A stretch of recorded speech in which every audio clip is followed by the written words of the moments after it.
Entre a indisponibilidade com o princípio constitucional e o acordo, tem que ter uma norma, né? Então, é a norma prevista, segundo o regime legal, seja ela de caráter legal ou regulamentar, é ela que vai fazer a ponte.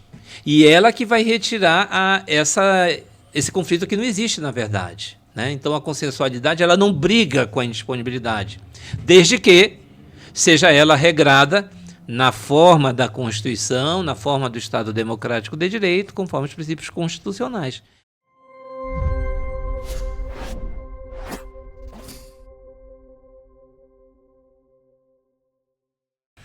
Professor, eu, escutando aqui a sua fala e bem colocada a pergunta pelo Rafael, o senhor acha que essa dificuldade que nós temos de tornar essa questão um pouco mais fluida, e aí a gente gera essa situação e às vezes existe um abuso do consensualismo, o senhor acha que tem alguma conexão com o mau uso do princípio da indisponibilidade do interesse público?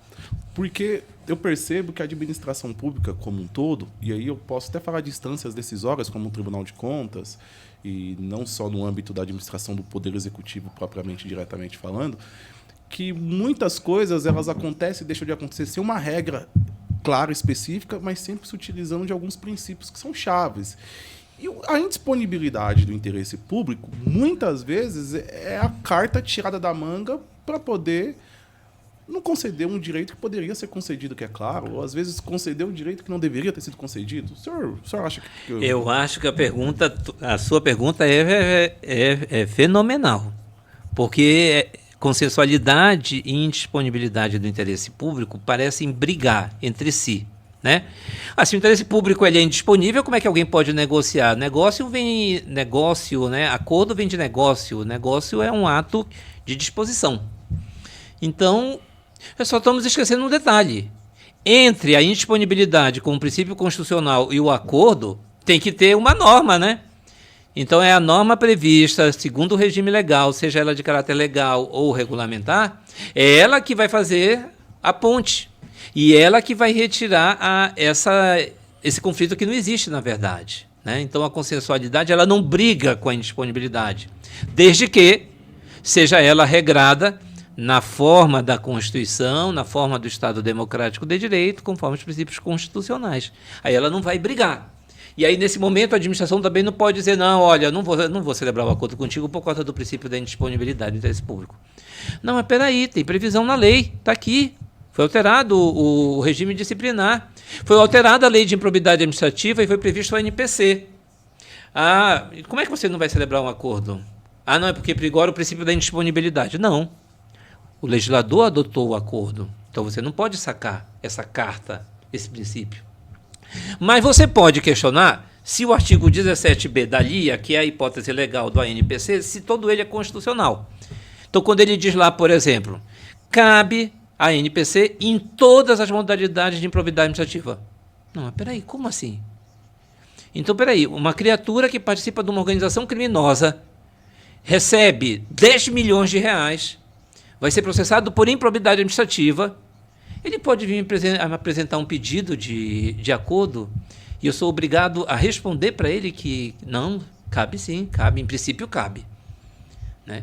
Então, é óbvio que eu vou ter que interpretar as possibilidades dessa consensualidade, dentro de cada marco, inclusive, para não se tornar incompatível com a Constituição. E aí sim, com a indisponibilidade. Então, esse exemplo é bem bom, esse exemplo é ótimo. Não, como é que eu posso negociar? Como é que eu posso negociar um acordo no campo disciplinar se a acusação que está sendo feita é de assédio sexual? Como é que eu vou negociar um termo de ajustamento de conduta? Não, veja bem, não há provas. Mas olha, a prova é a voz da vítima. E esse é um tipo de infração disciplinar que a voz da vítima tem um peso imenso, porque é um tipo de infração que não vai ocorrer à luz do dia. Vai ocorrer mesmo em quatro paredes e apenas entre vítima e ofensor. Como é que depois eu venho e digo, não, veja, não, é possível, vamos celebrar, né? Está na lei, a lei prevê lá um termo de ajustamento de conduta disciplinar. E não fala de nenhum tipo de situação, fala genericamente. Não, aí eu entro com um princípio constitucional e digo, não, epa, pera lá.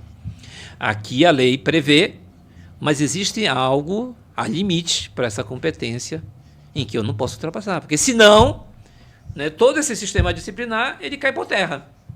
Se alguém pode praticar uma infração muito grave, como é que eu posso depois reduzir a gravidade dessa infração e da reação do sistema através de um acordo, dando, né, retirando toda a capacidade de prevenção, seja ela geral ou especial, de exemplariedade, como diz o professor Celso Antônio, né? Então isso é muito interessante, porque o princípio da indisponibilidade ele é como se ele fosse um calibrador. Ele legitima as hipóteses de consensualidade nas normas e, ao mesmo tempo, ele policia. Ele vigia essas possibilidades para que elas sejam de acordo com a Constituição. Muito boa a sua pergunta, Micael, porque nos permite fazer esse...